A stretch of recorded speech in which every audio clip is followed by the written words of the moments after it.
heard of them. They need your vote. The debate coming soon.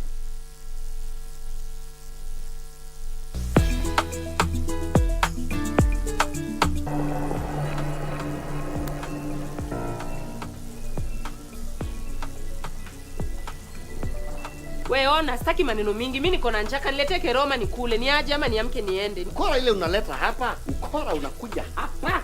Unachoka kupiga kila kitu. Sisi tunajua. Very good. Tunaanza na kuongeza kwanza anchera.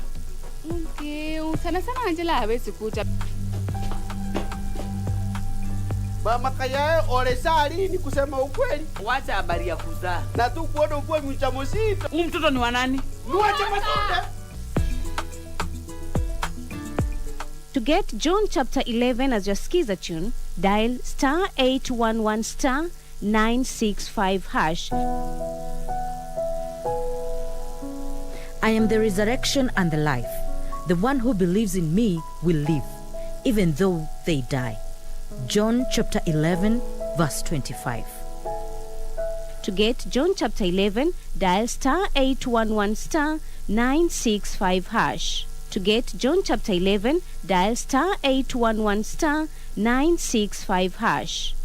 Furahia maisha bora, linda jamii. Banki imeconfirm pesa zimeingia. Congratulations Sam, gari ni lako sasa. Shukrani.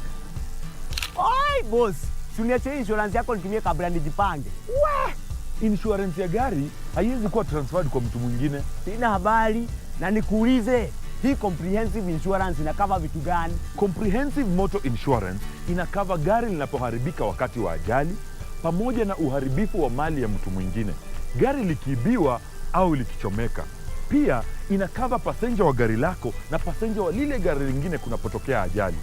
Kwani umenisahau mimi kama driver? Dereva hakui covered na comprehensive insurance, ila anajitafutia personal accident cover. Umenichanua.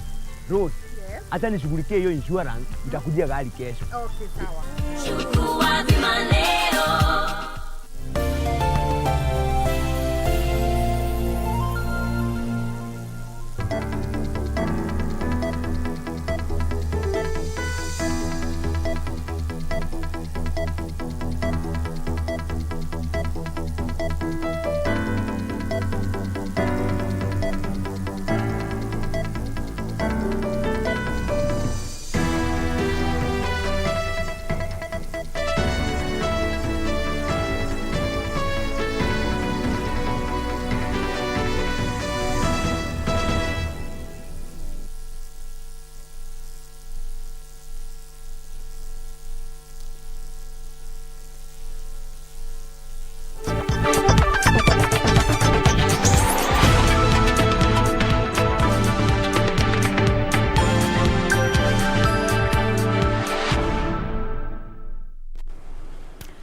Good evening. Thank you so much for creating time for us tonight.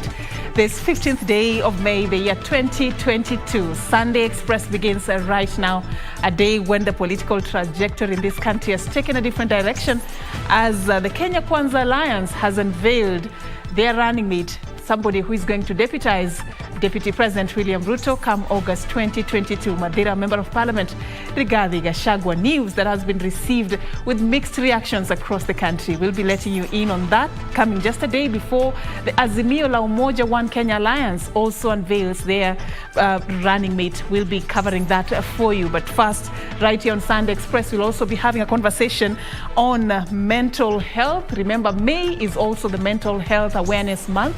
This theme, this particular year, is centering on loneliness. So we are going to be talking about that and also how to be a good listener, because we encourage people to open up and pour their hearts out and speak out in case they're facing mental health issues. But then, are we ready to listen? And when we listen, do we know what to do with that information? Those are some of the questions I'll be asking my guest in studio, Nancy Mwangi. She's the founder of My Afia. Do stay with us for that and much more. But first, let's get the top stories.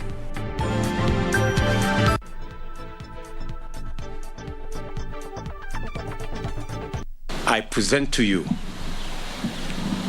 the Kenya Kwanza running mate candidate, my brother and friend, Rigathi Gachagua. Rigathi Gachagua it is.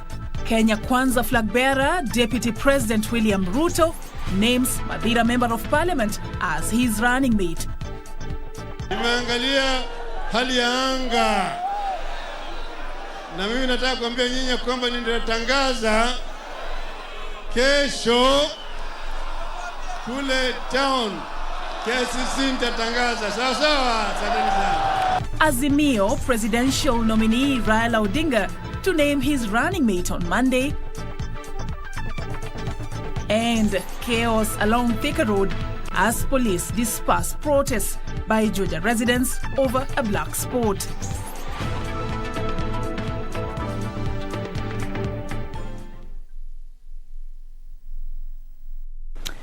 Thank you so much for creating time for us tonight. John Jacob Kira is away, but we'll be doing this with you. Thank you so much once again for creating time for us. And remember, you can be part of this broadcast at KBC Channel 1 at Serfine_Achieng is where you can find us. Now, let's begin straight away with our top story. Deputy President William Ruto has unveiled Madhira Member of Parliament Rigathi Gachagua as his running mate in the August presidential election. The 57-year-old beat 5 other hopefuls from the Mount Kenya region, including Tharaka Nithi Senator Kithuke Kindiki. Good.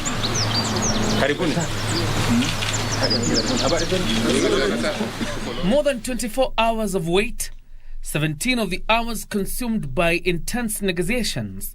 The Kenya Kwanza team Sunday revealed the man that will run alongside Deputy President William Ruto in the August elections.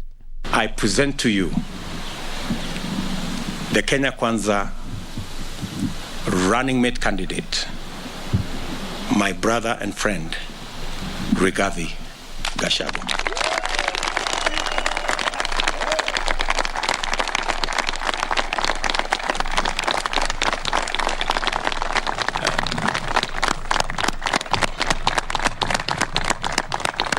Thank you very much. Your story has been an inspiration to hustlers and all of us all over Kenya, and I'm no exception.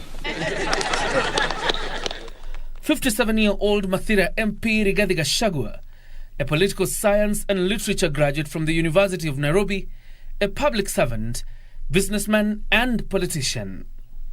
In the end, the consensus pointed out to an individual who scored excellent points on every evaluative parameter. An astute debater with prodigious persuasive ability, a fantastic grassroots mobilizer, a disciplined and tireless political operative.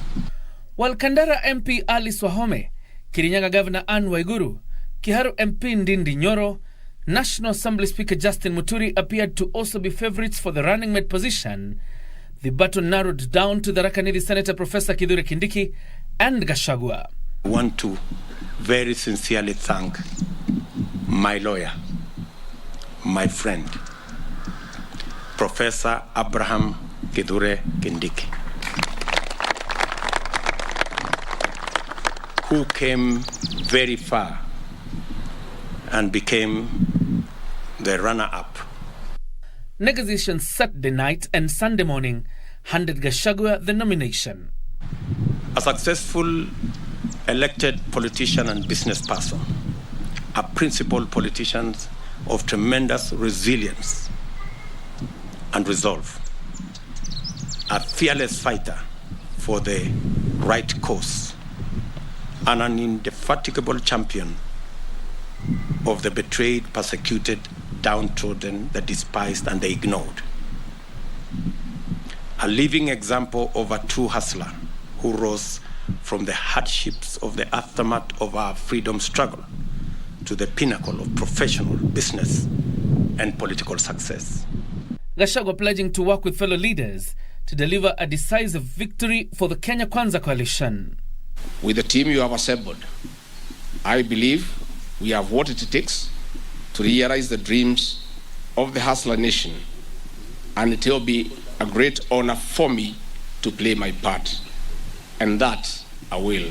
Threatening to be a divisive exercise, the coalition leaders have rallied their troops to support the Ruto-GACHAGUA ticket, exposing deep-seated suspicions that led to the long wait.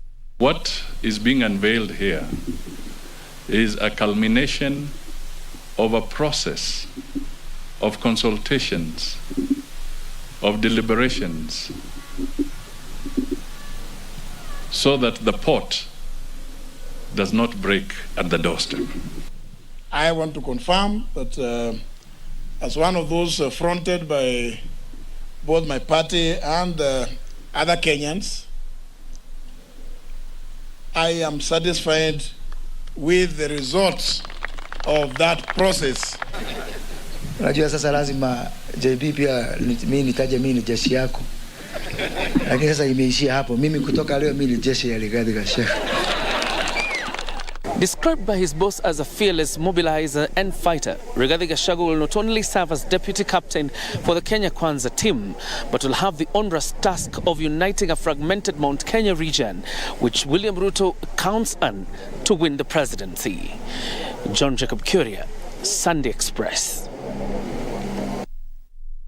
Right, and the wait is over now. Let's stay with Kenya Kwanza, an indefatigable defender of the downtrodden, a real hustler who rose from humble beginnings are just some of the attributes Mathira Member of Parliament Rigathi Gachagua is accorded. Gachagua's footprints in the country's public affairs dates back to the late 1980s. Here now is MP's Gachagua's profile with Jacqueline Wambiru.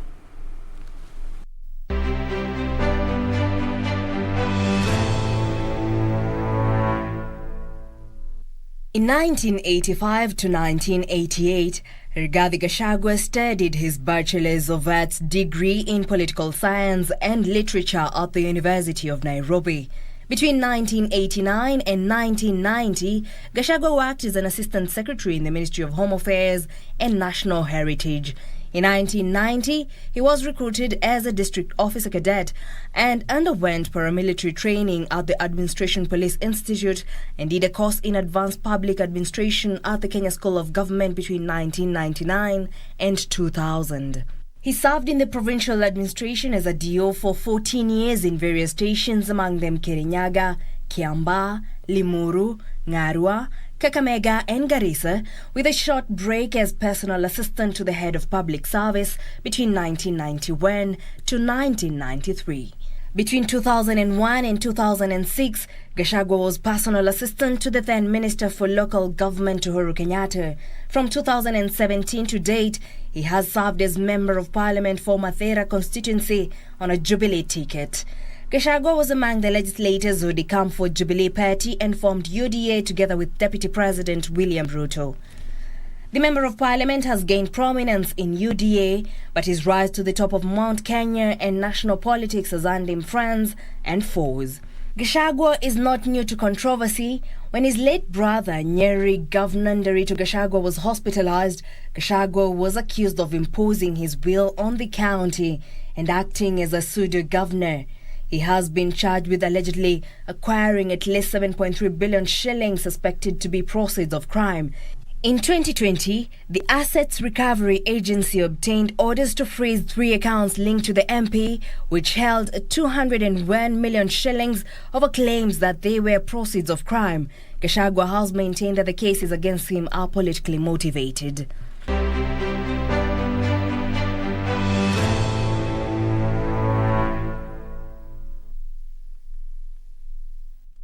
And now, Deputy President William Ruto has said if elected president in the forthcoming general election, he will sign an executive order that will give an expanded role to the Deputy President.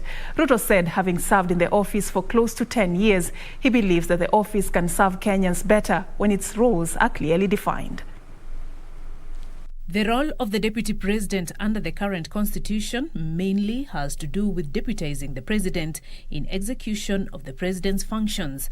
It also states that the Deputy President will act as President when the latter decides in event that the President is absent or temporarily incapacitated. However, according to Deputy President William Ruto, the office of the Deputy President under a Kenya Kwanza government will be strengthened through well-defined roles. The Deputy President under the Kenya Kwanza arrangement will chair cabinet committees. The Deputy President will oversee the implementation of cabinet decisions. Ruto further envisaged functions that would give the DP's office more clout. Our Deputy President will coordinate the learning and supervising, and the supervision of the implementation of development projects funded by development partners and programs under that arrangement. Ruto further appointed Professor David Ndii in charge of an economic team that will drive their economic agenda. Kenya Kwanza intends to sign an economic charter with every county of the Republic of Kenya on their priorities, so that when we take over government, day one, we will hit the ground running. The team to deliver county economic charters in the next 45 days. Beatrice Getonyeng-Etich, Sunday Express. Thank you, Beatrice, for that report. Now, the unveiling of Madeira Member of Parliament as Deputy President William Ruto's running mate in the August polls has elicited mixed reactions from a cross-section of Kenyans. We sample some of them. Tuna furaha kwa our fifth incoming President William Samoei Ruto kwa kumchagua mmoja wetu kutoka Nyeri County kama deputy wake Bwana Rigathi Gachagua. Tunamuita Jabayawera, yani shujaa wa kazi.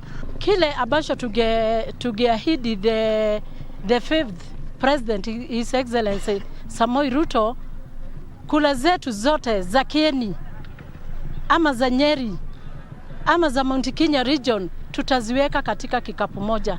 Rigathi Gachagua ni rafiki yetu na ni rafiki wa karibu wa Baringo, na tunashukuru yeye kwa kuchaguliwa kuwa running mate ya William Samoei Ruto.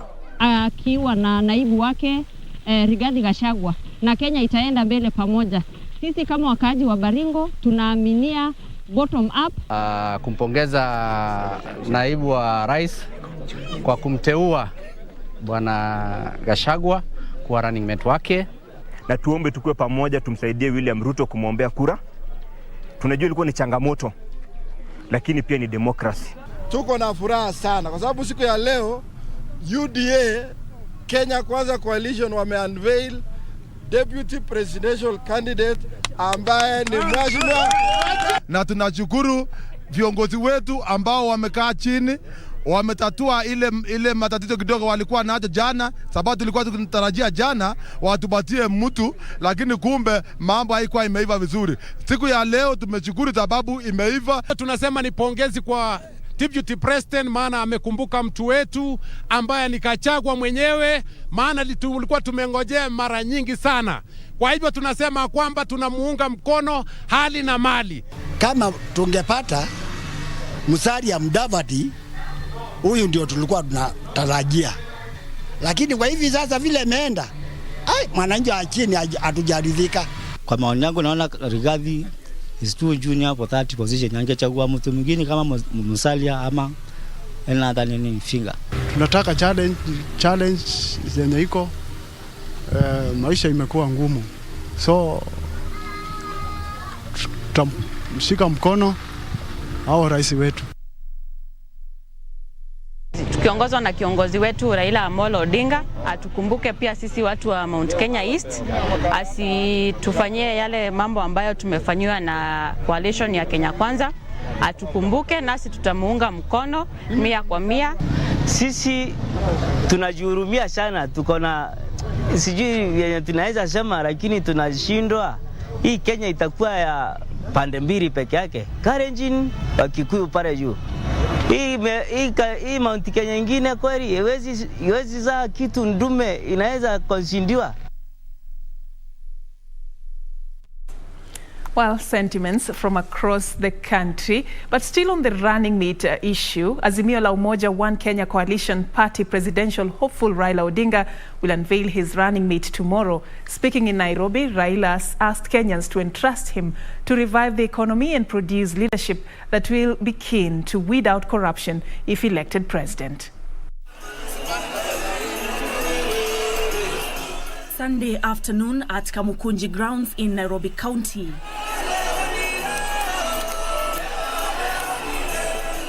Azimio la Umoja One Kenya Coalition Party presidential hopeful Raila Odinga led his team in a rally at the historic grounds.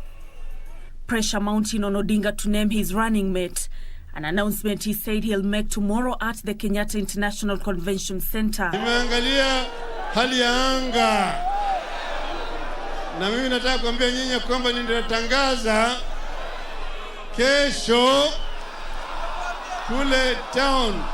KCC nitatangaza. Sawa. Asanteni sana. Odinga's allies appearing to root for a female candidate out of the names presented to him by the panel tasked with shortlisting candidates for the coveted position. Sisi kama wamama tumeahidiwa kwa muda mrefu sana. Let it be a woman.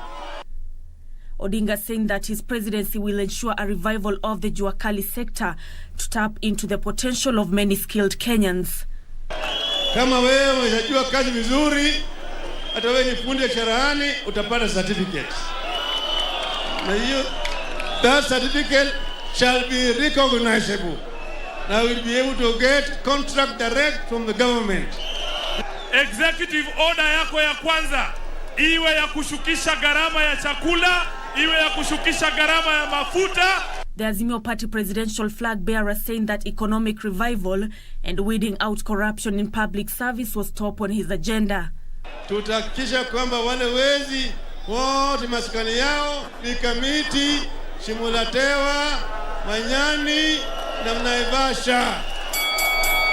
Timu ni moja peke yake, farasi ni moja. Ile timu iko na kiongozi mzalendo anaweza kuchunga mali yetu. Ni timu Azimio ikiongozwa na baba Raila Amolo Odinga. Historia ile tunafanya hapa ni kulete viongozi ambao tarehe 9 mwezi wa 8 mwaka huu ndio wataongoza Kenya kwa vyema sana. We will never ask for permission to put Baba in State House.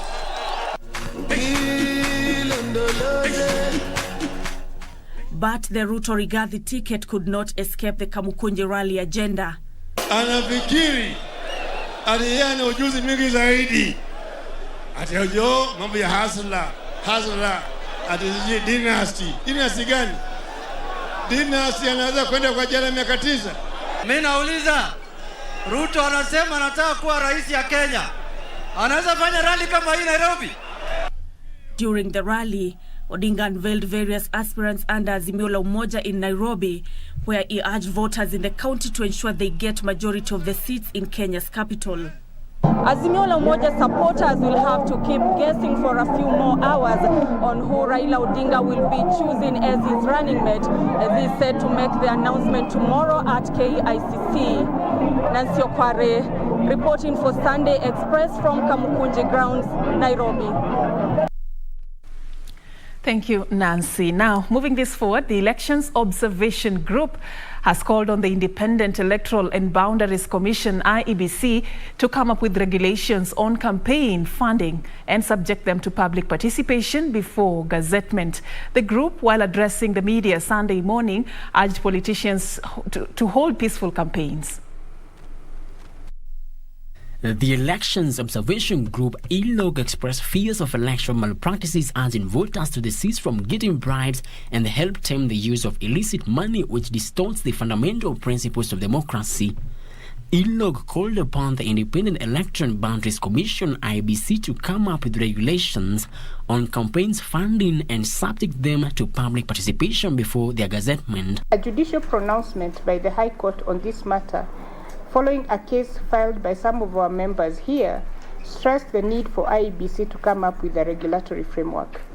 The unregulated use of money in the forthcoming elections in Kenya is likely to promote electoral malpractices like voter bribery, encourage the use of illicit money, and distort the fundamental principles of democracy. Confidence in IBC or not, for us is about IBC doing what it's supposed to do. And that's why we keep reminding, that's why we're observing where we find there's a problem in how they are managing aspects like the issue that we just talked about in terms of regulations, then we appeal to them to be able to make those changes. So elsewhere, women leaders in Laikipia County have appealed to Azimio la Umoja wa Kenya Coalition Party presidential flag bearer Raila Odinga to appoint Martha Karua as his running mate. Give her this, she's going to bring you'll be assured of the women vote from all over the country and the Mount Kenya region. Women in this country are 50%, they are 50% of the population and therefore deserve a voice in your government. Watu ya Laikipia tumeshikana ya kwamba tuko hapa kusupport Martha Wangare kama running mate ya baba yetu Raila Omolo. In Narok, Security Committee led by Narok County Commissioner Isaac Masinde has cancelled 2 parallel meetings slated for this Monday at William Olentimama Stadium. The development follows last evening's skirmishes between 2 rival groups, one supporting Narok North MP Moitalel Olekenta and the other former Labour CAS Patrick Olentutu at Narok Town, that left 2 people nursing serious injuries. Tumeona kwamba wote wawili tension yenye iko within Narok Town imekuwa juu sana, na tunaona kwamba hiyo mikutano yote mbili ikikubalika iendelee, we are likely to have tunaona kwamba tunaweza kuwa na ufunjaji wa sharia.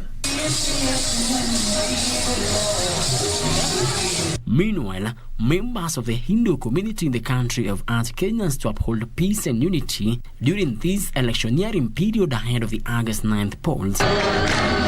Led by their senior Swami, among them Puja Viveka and Puja Bagataranya, the community called upon political leaders across the country to be gatekeepers of peace in all places and ways. On behalf of my Guru, we are praying that this election happens very, very peacefully. It happens for the progress and prosperity of Kenya. We all praying that Kenya becomes one of the best countries in the world. And Garissa Governor Ali Koren's bid to retain his seat in the August polls has suffered a major blow after his deputy Abdi Dagen joined his main rival's camp. Dagen, who has had a frosty relationship with Koren throughout his tenure, was fronted by his Samawadhar clan in a move that not many thought would ever happen. He was unveiled by his clan to deputize former Governor Nadhif Jama at a colorful ceremony that was attended by various leaders, amongst them Senator Abdul Haji and community's Sultan Hassan Osman Shuri. Frederick Mwoki for Sunday Express. All right, thank you, Frederick Mwoki, for that report. A report that is now taking us to our first break right here on Sunday Express. When we come back, we still have more lined up for you, including the sports news. And also, we'll be having our conversation a little bit later concerning, we're marking the Mental Health Awareness Month. So later on, I'll be having a sit down with Nancy Mwangi, the founder of My Afia, just to take stock on the strategies we have implemented as a country in addressing this. Are they working? What more do we need to do? Do stay for that and much more.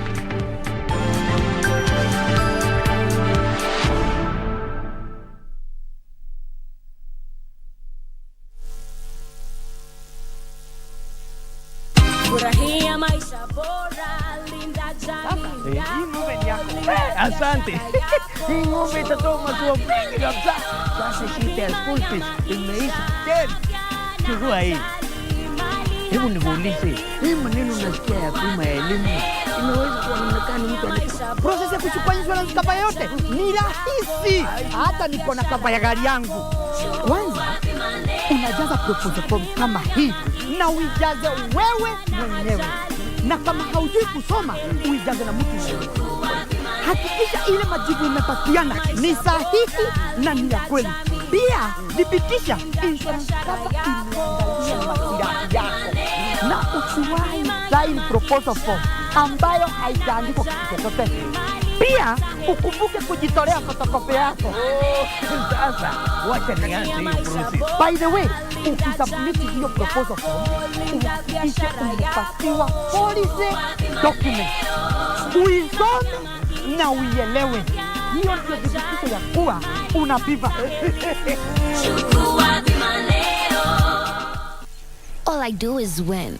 I wake up, I win. I close my eyes, and I win.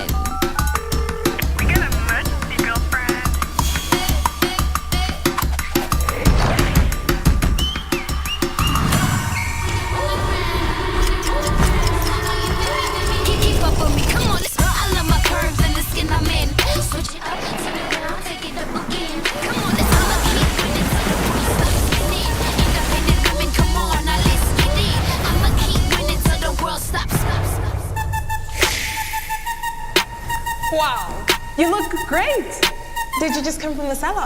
Darling Abuja, braids that stay salon fresh no matter what. You've heard of them. They need your vote. The debate coming soon.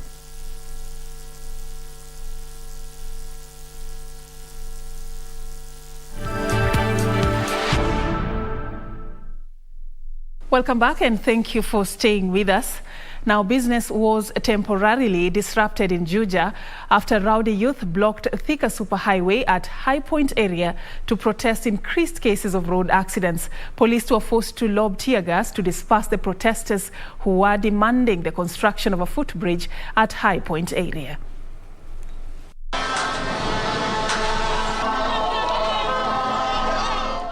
These were the scenes Sunday afternoon at High Point area along the busy Thika Superhighway. The protesters blocked a section of the road and lit bonfires. Motorists were forced to drive on the wrong side of the road to avoid being caught in the melee. Angry residents at High Point area claim families have lost their loved ones along this part of the road owing to speeding vehicles.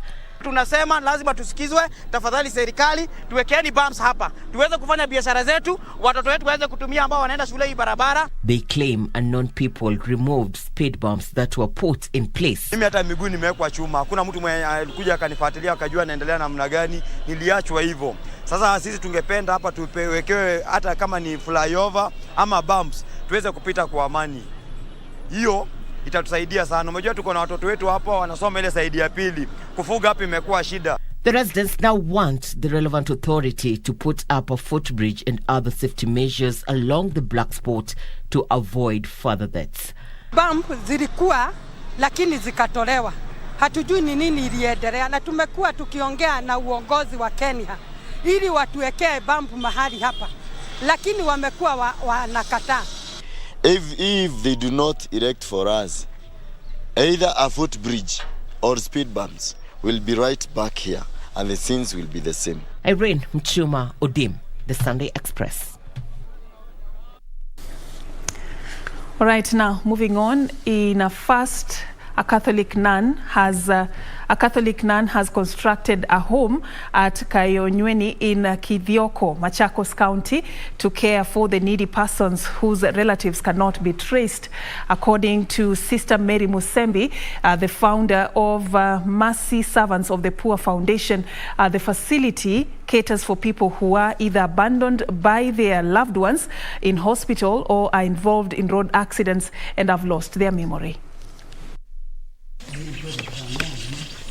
Sister Mary Musembi attended her formation studies in Spain, a contemplative of the Sisters of Our Lady of Mercy, and came back to the country after serving as a sister in Spain for 17 years. Every time I visited our country, I was really disturbed to see how people are suffering. Then I came back. I asked for mission from Rome. I came back and started now doing the outreach program. Upon coming back, the nuns saw the miseries and challenges the homeless persons were going through.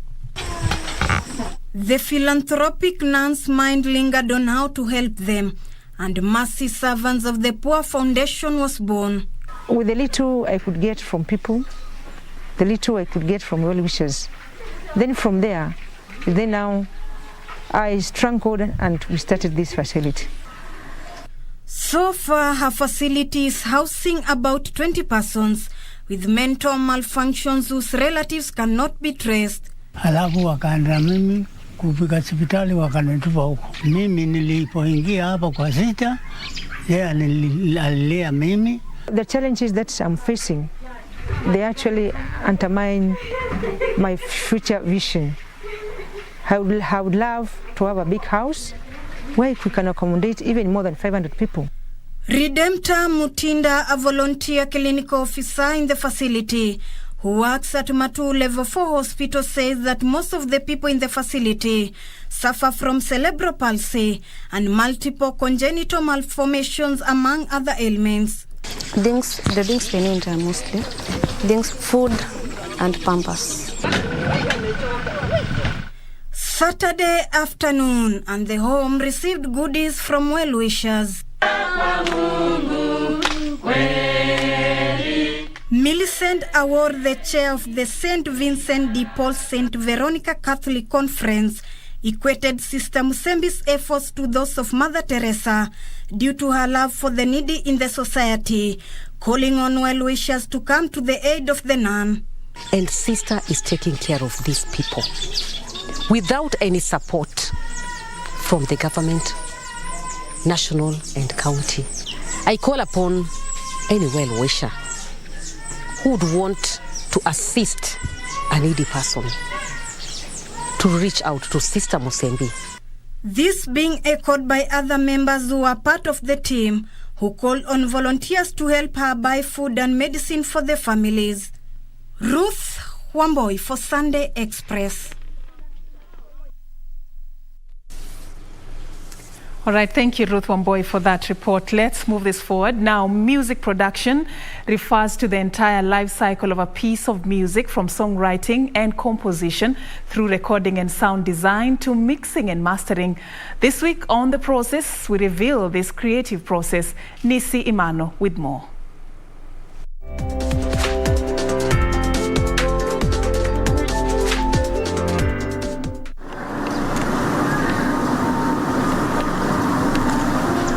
In the sprawling suburbs of Nairobi's Lang'ata estate, we visit Bwen Eve Studios.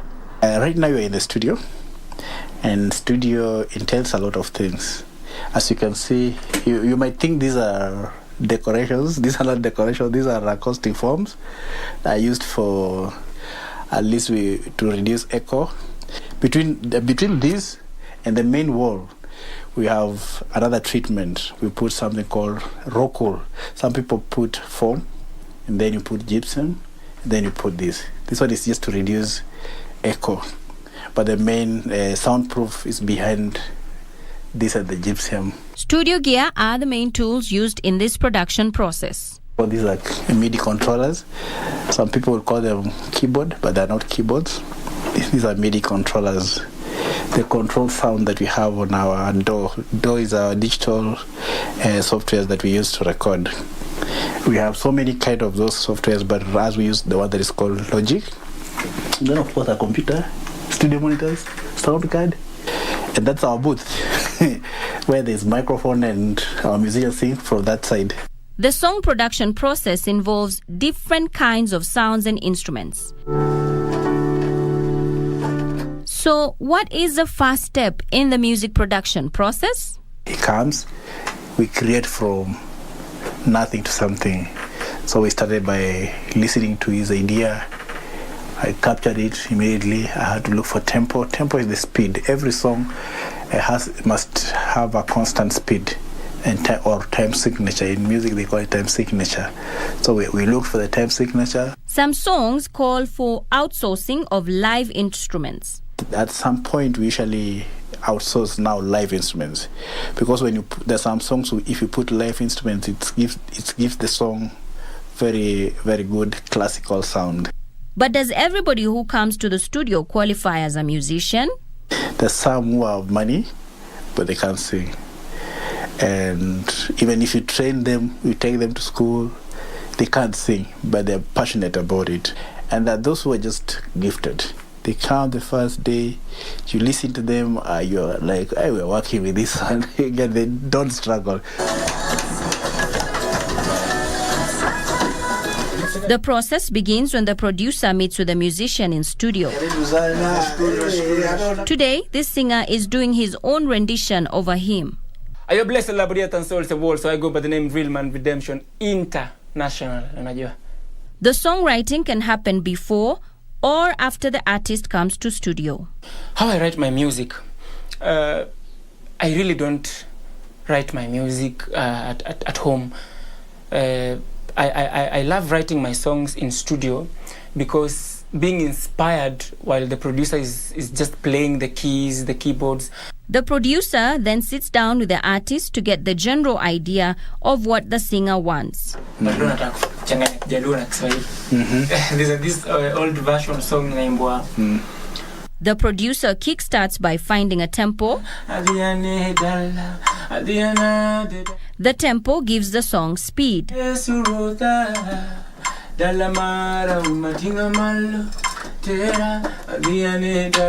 Next, the producer finds the chords that will be a bed on which the instrumentation is laid.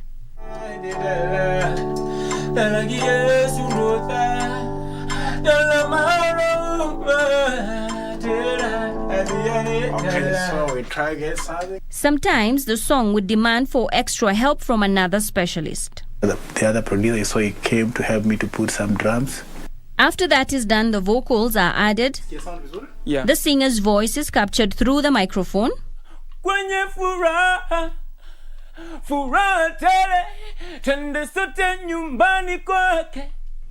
The audio file is then brought to the sound card.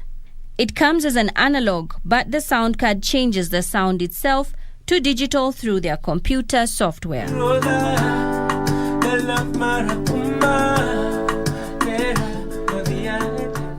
This fine to the process, everything is considered as a demo, meaning there's room for more changes to be added to the instrumentation and the beat production.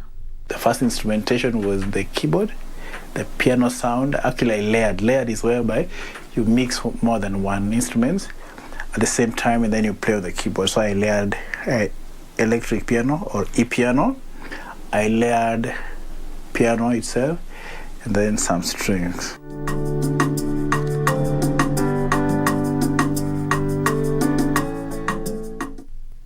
Next comes the mixing. Mixing means positioning each and everything where it's supposed to be.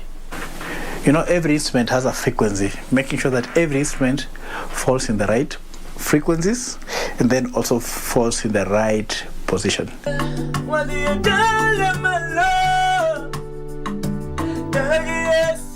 After the mixing is done, the song is mastered. Making sure that every voice sits in its position. We pan. Like here you see we're panning left or right or center, you get it? You see, this one is when we pan at the same time. We use some plugins also just to make sure that our voice sounds the way we want. Mastering is the final stage in the music production process.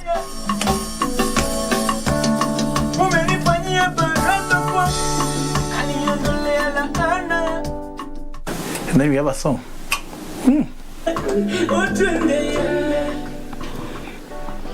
After the song has been mixed and mastered, the product is now considered ready for market. Reporting for KBC from Langata in Nairobi County, I'm Nisi Imano.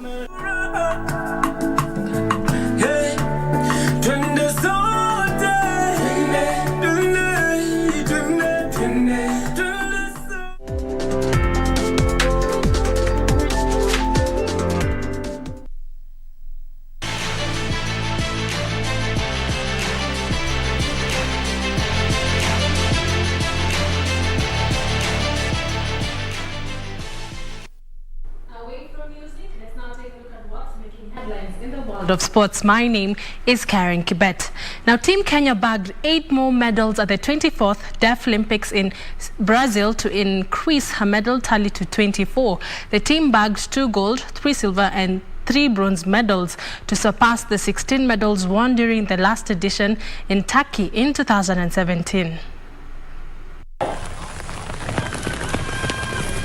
Team Kenya collected 8 more medals at the Deaflympics in Brazil. Elikana Rono clinched gold in the 800 meters in 1 minute 54.75 seconds, beating Jamie Moga of Spain to second place, while Michael Kulpa of Poland finished third. Kenya's other representative in the race, Brian Kosgei, was fourth. Two-time Deaflympics champion Simon Kibai completed a double by bagging gold in the 5,000 meters, having earlier won a gold in the 10,000 meters. Kibai was over the moon after winning his second gold medal in Brazil, calling on the government to support deaf athletes by offering them employment like their hearing counterparts. Today, I've done well. I put my effort. As I promised, I'll bring gold medal in 5,000. And I'm so delighted I've gotten the medal. Also thank the government for the support. I'm also pleading with them if they can give me a job so that I can also be able to sustain my family, and also for the other deaf community so that we can succeed together. This is my first time in Deaflympics. Kibai, I was almost beating him, but I'll go back to college and continue training. By next year, I'll be able to defeat Kibai. In the women 5,000 meters final, Gracie Kendagor won a bronze medal after finishing third in 18 minutes 16.44 seconds in the race, which was won by Sarah Ellis Rokonen. Lourdes Juarez of Mexico settled for second place in 17 minutes 33.91 seconds.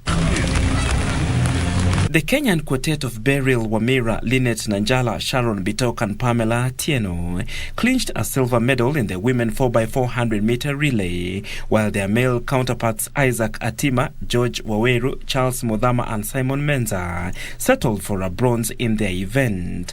It was Wamira's fourth medal. We have many countries that are participating in the Deaflympics, and it wasn't easy. It was a challenge. It was hard. And we had the government representatives, we had so many people here watching us, and we were very grateful to have gotten a medal. Sharon Jeptarus and Rebecca Matiko won silver and bronze in the women's 800 meter respectively.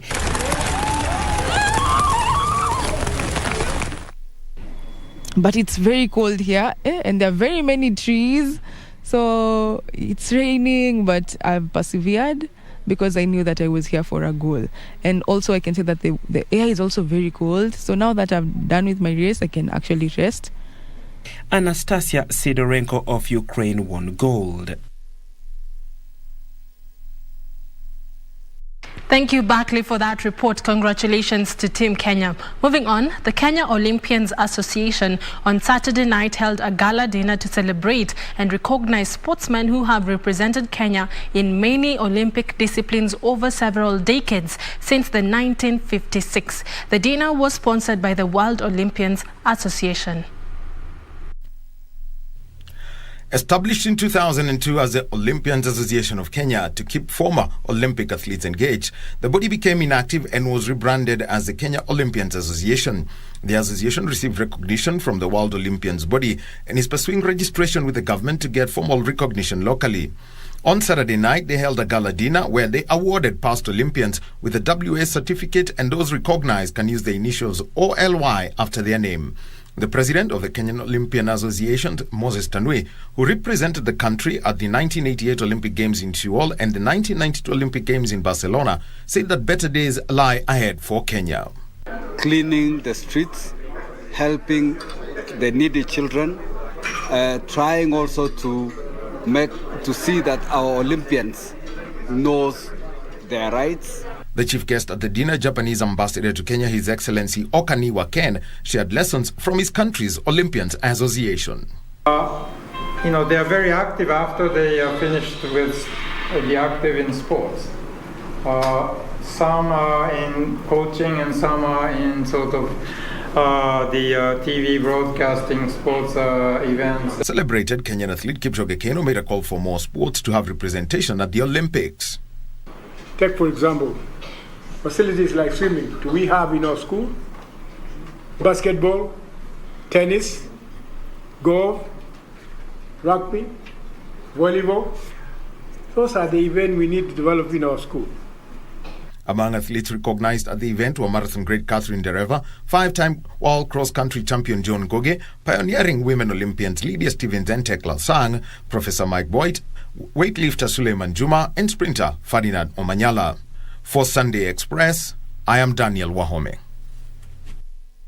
Thank you, Wahome, for that report. Kenyatta University took home 4 points this weekend after winning their second match 3-0 against Jomo Kenyatta University of Agricultural and Technology in the Hockey Super League played at the CT Park. Kenyatta University drew 1-1 with Technical University yesterday. The team under coach Richard Wandera have 6 points and sit behind JHUAT who have 8 points. In the Ladies Super League, Vikings lost 1-3 to Jomo Kenyatta University of Agricultural and Technology. In the National League, Mombasa-based Daikyo Heroes men's team continued their winning streak against Gorilla at Strathmore University grounds and currently sit top of the National League with 12 points with the hope of promotion to the Super League next season. Mombasa West also collected 6 points after winning 2-0 against Nairobi Chapel and 1-0 against Thika Rovers. They are currently second in their tier with 7 points.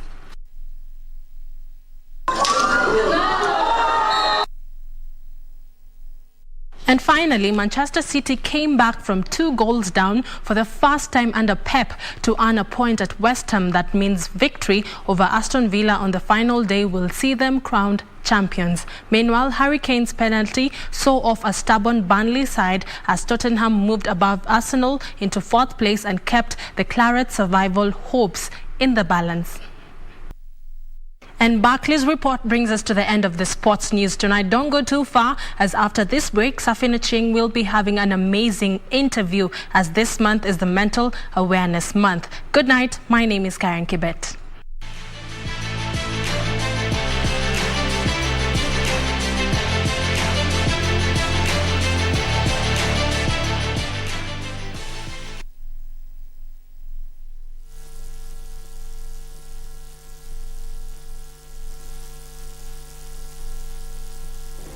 Do you have a news story to share with KBC? Get in touch swiftly on email news@kbc.co.ke or call 0723-892-654 or 0734-780-124. Our arts and entertainment industry has evolved over the years. It is at such times that our destinies are written. Will we rise up in courage or die in cowardice? Who are the movers and shakers in film and theatre? Get trendy as we review locally produced films and stage drama every Wednesday at 9 p.m. on Cinemas and Theatre. Brought to you by the Kenya Film Commission. Film Kenya, Capture Africa.